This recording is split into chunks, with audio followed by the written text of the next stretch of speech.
hands all the way, Billy. Good job.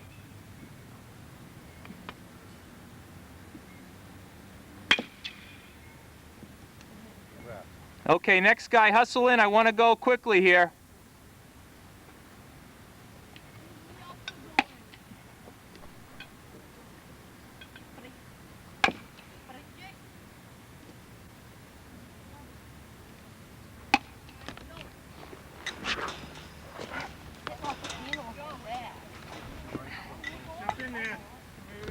Okay, Matt and Jonathan go once more. I think I missed you. Me and John? Yeah. John, me and you get to go again. Nice poke, Katie.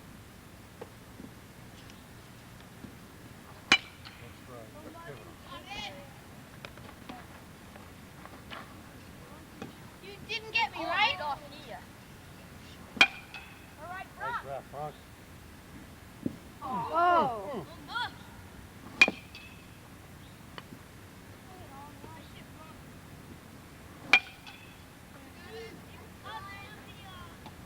Hey, Fuzz. I think we ought to call a factory and have them make up a special issue of those. Huh? I know, I was just... That thing, I love that. This is Mike Gagne. Reed, you're going to have to tell me who they are. I can't quite tell through the This is Mike Gagne.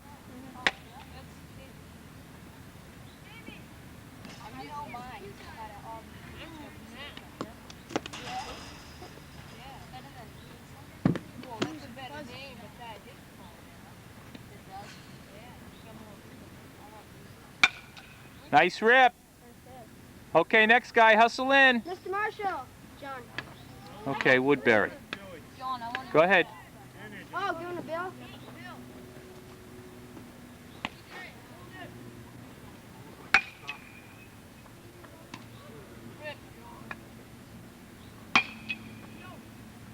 Keep out of here. Be on deck on that wall. Okay, who's up here? Matt. Savoy.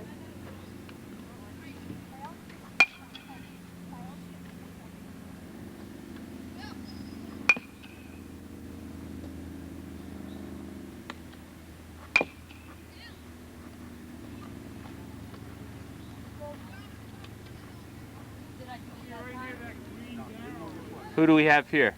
Tom Marshall. Tom Marshall, okay. Ready? Yep, go ahead.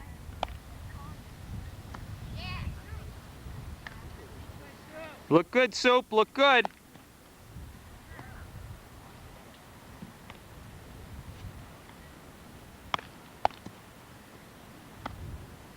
gotta try to give him one at it. Boy, Matt, stay with it. Beat it right down. Bare hand.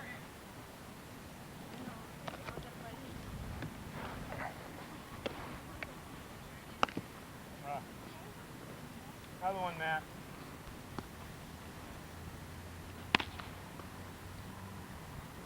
Ready?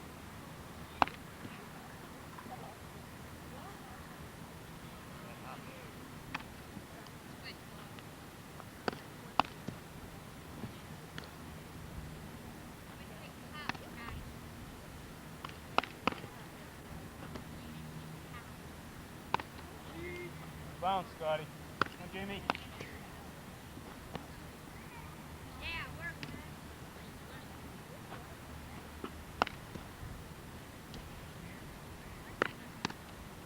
Throw off just a little bit, Jamie.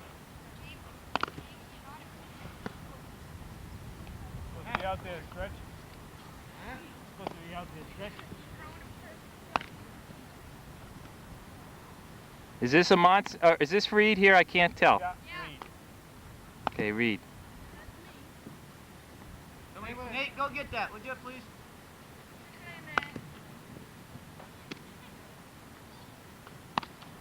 Hold it up. Hold it, boss.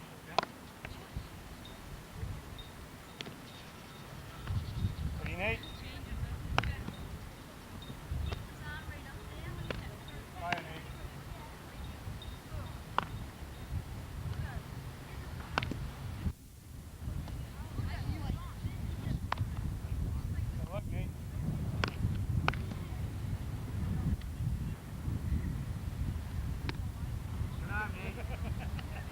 Attack.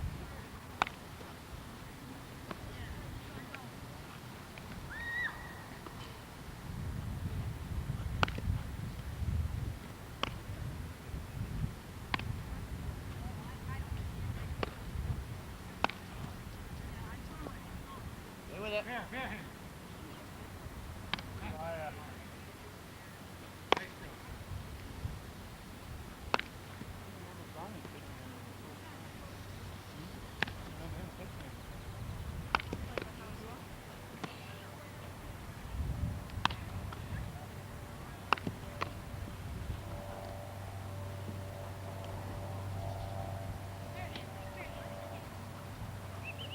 Okay.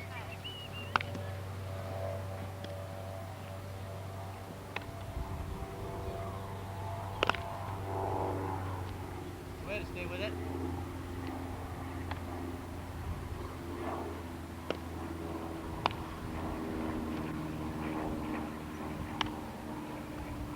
Go, Mike.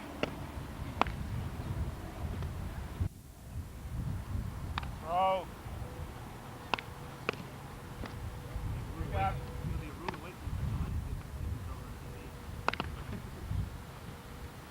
Another one, Mike. Another one. Base hit.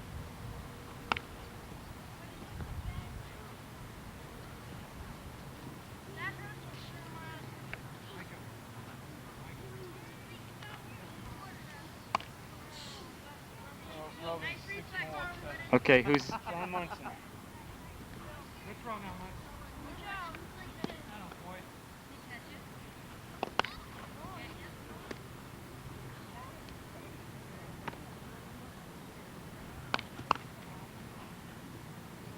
Okay.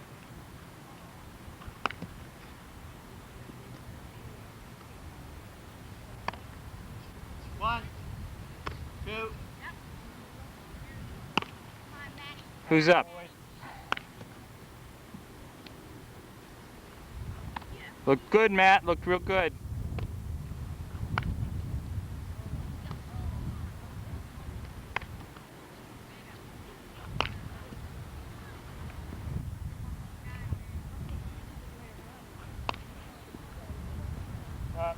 Base hit. One more, Maddie. Hold it, TJ.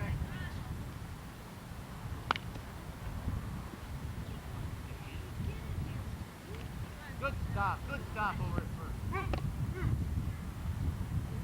Hey, Billy.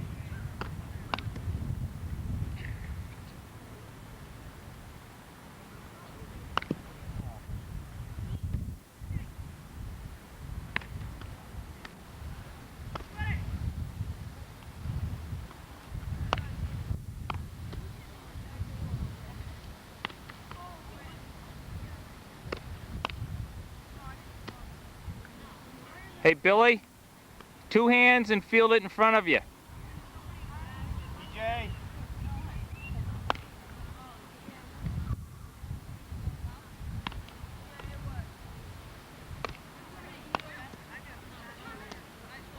There.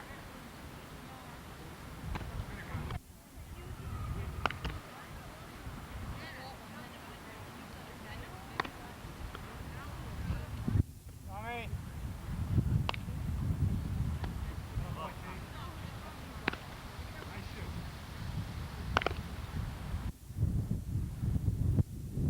New York Mets ace Dwight Gooden. And the first man he'll face is first-time All-Star Kirby Puckett, who enters the game batting .338. On the game's first pitch, Puckett responds with a single, and the American League has its leadoff man on base. The next batter, Ricky Henderson, hit into a fielder's choice. And now with 1 out, Henderson has advanced to second. And at the plate is the Major League's leading hitter, Wade Boggs.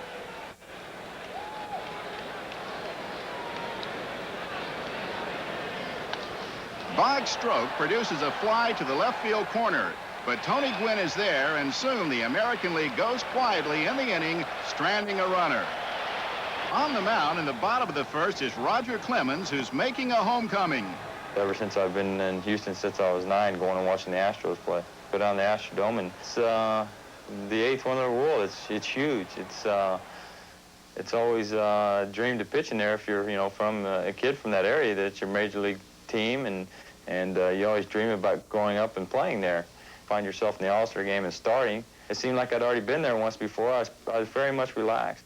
In a sizzling 1986, Roger Clemens should be relaxed. Aside from winning his first 14 decisions for Boston, Clemens delivered a spectacular achievement. On April 29th, he struck out 20 Seattle Mariners in 9 innings, the most in baseball history. Clearly, Roger Clemens is armed and ready, which he needs to be as he faces Tony Gwynn, the National League's top hitter and leadoff man in the bottom of the first.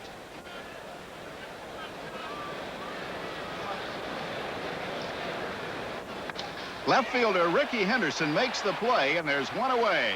Next up, Chicago's Ryne Sandberg, soon a victim of Clemens' craft. I was throwing the ball extremely hard, and we came in with a couple fastballs, and then we went away for that strike 3, and I put it right on the outside corner on the white part of the plate. I couldn't ask for a better pitch to strike him out on. Another out follows quickly, and at the end of 1, there's no score. Leading off the second, Wally Joyner, the first rookie ever to be voted to the American League's starting lineup. And now 21-year-old Dwight Gooden sizes up the 24-year-old Angel in his all-star batting debut.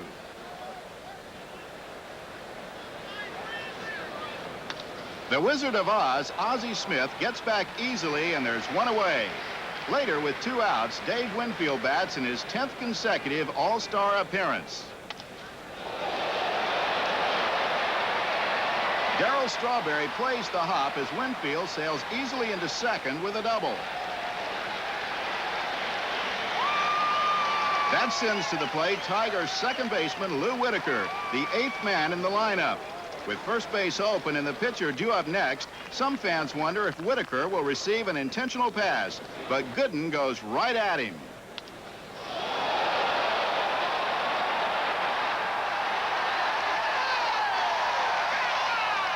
Whitaker's home run has given the American League a 2-0 lead, while bringing relief to the number 9 hitter, Roger Clemens, a beneficiary of this all-star chess match. I was not even thinking strategy. I heard about all the strategy and what the manager, they figured that Winfield started off with a double, that they could have walked him and pitched to me with 2 outs. And they opted to pitch with him, and I think it was an 0-2 pitch. Lou's such a great hitter, he just got a hold of it. As soon as he hit it, I knew it was gone, but Lou came across the plate and shook Winfield's hand, came across, and I said, I congratulated him, said, great job, and everything. And then I whispered to him as he went by, I said, why'd you have to do it right before I was getting up? It was great, but why'd you have to do it now? If he wasn't throwing hard then, he's definitely going to be throwing hard now when I get to the plate. The prospect of facing a less-than-pleased Dwight Gooden is a real concern, and Gooden makes the most of it to end the inning. It's the first strikeout of the game for Dr. K. The matchup between baseball's best arms continues as the National League comes to bat. Roger Clemens is once again armed and ready. And in the bottom of the second, the fans' top vote-getter, Darryl Strawberry, gets a quick example. That fastball certainly impressed Strawberry. And later on, Clemens found out just how fast it traveled. Strikeout pitch I threw by him, one of the harder pitches I threw. I really let the ball go. When you throw a ball 99, which I had no idea until after the game, and the reporters and whoever who told me, my explosion, my timing, my form, everything was just had to be perfect on that. Said once the ball got up to the dirt area, it just took off. Clemens continues to take off himself as the 2-0 game moves into the bottom of the. Of course, with the likes of Baltimore Orioles shortstop Cal Ripken behind you, any pitcher's job is a little easier.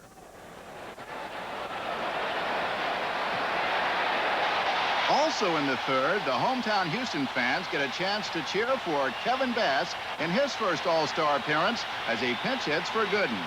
Bass has been named to the All-Star team following a June in which he was National League Player of the Month. But Roger offers no clemency, finishing his stint with a ground out and some kind words from Wally Joyner. He told me, great job. I said, appreciate it, slapped his hand, and we went off, and just sunk in. Hey, man, those 3 innings went by in 10 seconds. Just had my portion down. We had a lead, and just the atmosphere in the dugout there, we wanted to win that game. I'm out there on the mound. I'm trying to win all the time anyway, and my intensity level was very high. And but after I felt my job was over with, I kind of let the air out and relaxed, and looked up where my wife Debbie and my mother Bess were sitting, tipped my cap to them, and they're all waving, and I got a pretty good round of applause from the home folks, even though I'm the enemy at that time. So it was fun and very gratifying. After 3 innings, Clemens and Gooden have both departed the game, but quality pitching still abounds. In the 4th, Whitey Herzog brings on Fernando Valenzuela, who wastes no time in disposing of Don Mattingly. Moments later, Cal Ripken also goes down on strikes. And with 2 outs, Toronto's 26-year-old Jesse Barfield takes his first daunting look at Fernando. The result is the same, 3 up, 3 down, all on strikeouts. And anytime the side is struck out in the All-Star game, it conjures up memories of Carl Hubbell and his baffling screwball. It was at home in the Polo Grounds in 1934 that the Giant Great made All-Star history. Pitching for the National League, King Carl first fanned Babe Ruth. Next, another Yankee slugger was fooled by the screwball, the Iron Horse, Lou Gehrig. But Hubbell didn't stop there, ending the inning by fanning Jimmy Fox and beginning the next by setting down Al Simmons and Joe Cronin, a record 5 straight strikeouts. Now the focus of attention as the game moves into the 5th is Valenzuela as he goes back to work. Leading off the inning is Lou Whitaker, whose 2-run homer has accounted for the game's only runs. But this time, Whitaker just becomes strikeout number 4.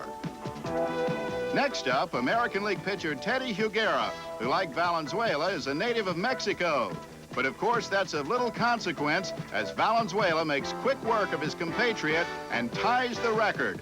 5 strikeouts in a row for the Dodger ace, who definitely came to this game armed and ready. Now Kirby Puckett stands in as Valenzuela goes after the record breaker. It's not to be, but it's still an easy out for Ozzie Smith and the end of both the inning and Fernando's exciting run at history. After 4.5, it's still 2-0 in favor of the American League. On since the 4th inning and standing in a limelight of his own is Milwaukee's Ted Higuera. But before the action starts, a special round of applause greets former Colt 45 and Astro Rusty Staub, who takes over the first base coaching chores for the National League.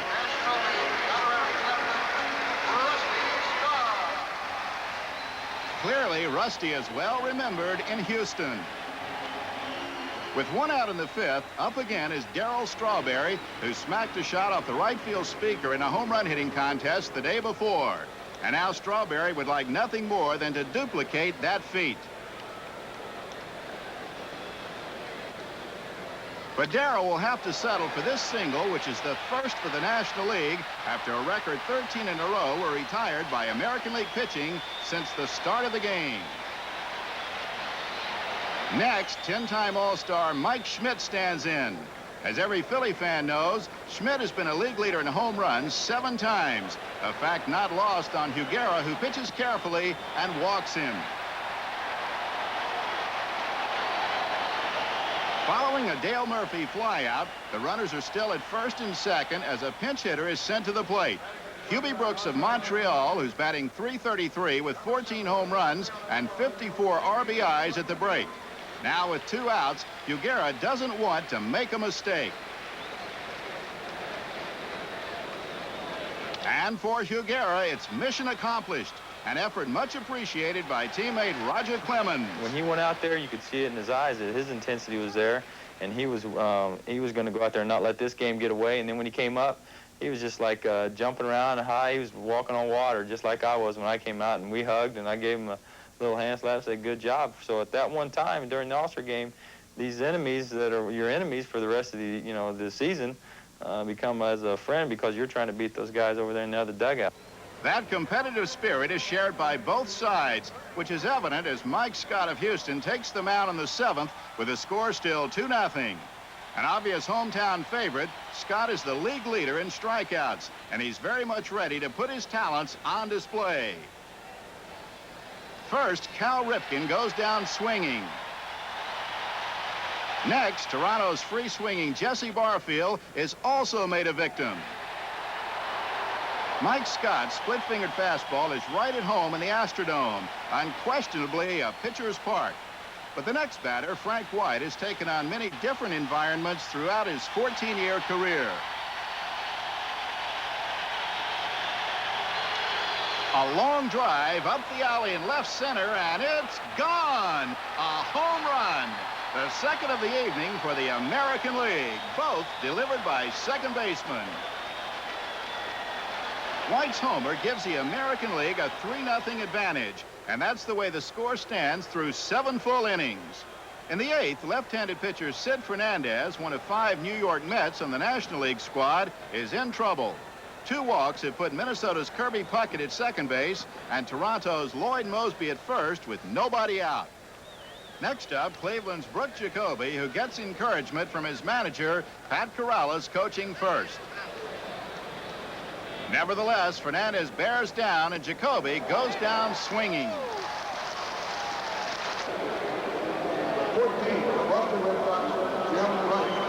Jim Rice presents the next challenge for Fernandez. And as the count goes 1-2, Puckett gets a good lead and is soon on the move. Rice fans, but Puckett is in at third with Moseby moving up to second. Now 2 runners are in scoring position as Don Mattingly comes to the plate. Whitey Herzog lets Fernandez pitch to Mattingly with first base open. And the decision pays off with another strikeout. And thanks to a strong left arm, Sid Fernandez has emerged unscathed. In this pitching-dominated game, another style on display belongs to Charlie Huff, who's armed and ready with his knuckleball. But in the 8th, Chris Brown, one of the 24 first-time All-Stars in the Dome, solves Huff with a ripping shot. Brown's double is just the second hit of the night for the National League. Next in the order is Brown's San Francisco teammate, Chili Davis, who has 55 RBIs at the break. Huff plans a steady diet of knuckleballs for Chili, which results in strike 3 and a wild pitch. But catcher Rich Gedman recovers to get the out.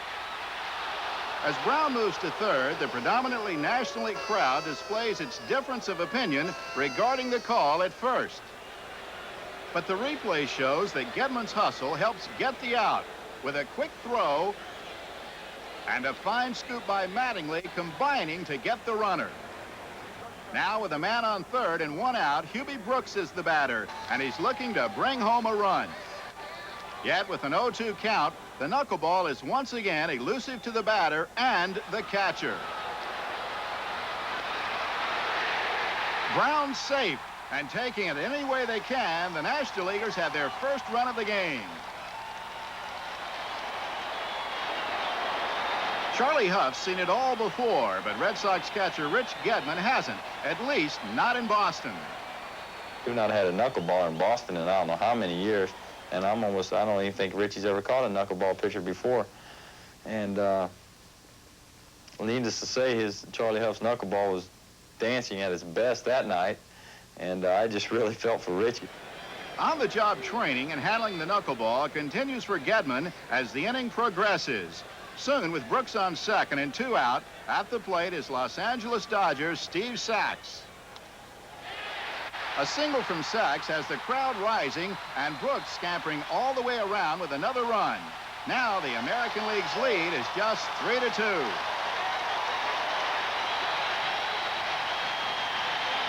Skipper Dick Hauser elects to make a pitching change, removing Huff in favor of hard-throwing Dave Righetti. For Gedman, it's relief of a different sort. The next batter is another big favorite in Houston, 25-year-old first baseman Glenn Davis, who has helped make the surprising Astros contenders. Sax is on at first with 2 out, and on Righetti's first pitch to Davis, the dashing Dodger decides to gamble.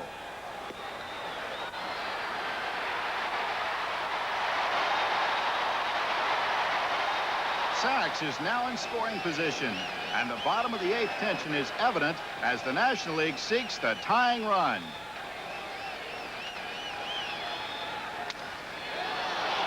Brooke Jacoby's there, and a good chance is gone for the senior circuit, thanks in large part to fine relief from Dave Righetti. In the ninth inning, Mike Krukow is brought on to hold the American League close, which he does as easily as fielding a comebacker. Krukow's 1-2-3 inning leads to the bottom of the ninth, with the National League still trailing in the 3-2 ball game. The Astrodome organist hopes to inspire a rally as the National League goes about the business of trying to find a tying run. And with one out, Jody Davis of the Cubs gets his pitch.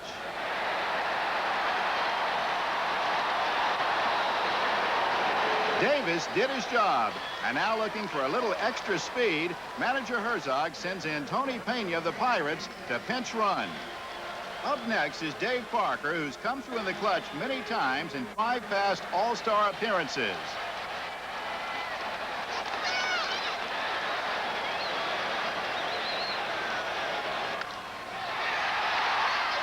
Parker delivers again with a base hit that moves Pena around to third. Now there are runners on the corners, one out, and great concern in the American League dugout. Butterflies start jumping around on me again, and I'm pacing the floor. Here I am in my hometown. It's my first All-Star game, and now I have a chance to win the MVP. And it seemed like everything was falling in place, so I just put it in the back of my mind and tried not to think about it. And then the wheels started turning out there. They got a couple guys in scoring position, and they're out there doing their best, whether I'm to win the game or MVP or what have you. We're all as one unit on that day, on that single day, the American League comes together.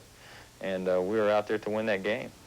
Dick Hauser wants to win, too, and so he finds it necessary to go to the bullpen for Don Ossie, the Major League leader in saves.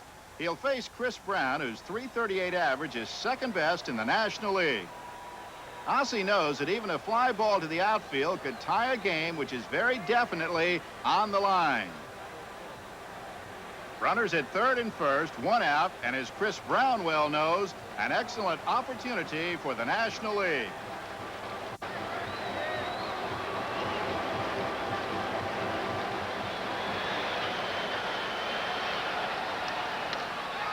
Frank White gets the force and makes the throw. Double play. The ball game is over. Final score, 3-2 American League. After a long drought, the American Leaguers have now won twice in the past 4 years, and they're ready to celebrate. Let me have your attention just a minute. Hey, just a minute. Nice going. It's been a while. Nice going. That's the way to go. Now let's go out and get them a second half. The game's most valuable player is indeed Roger Clemens. Went out there, and there was a lot of people still hanging around. I guess they known that the MVP was going to be given out, and I went over and accepted the trophy, and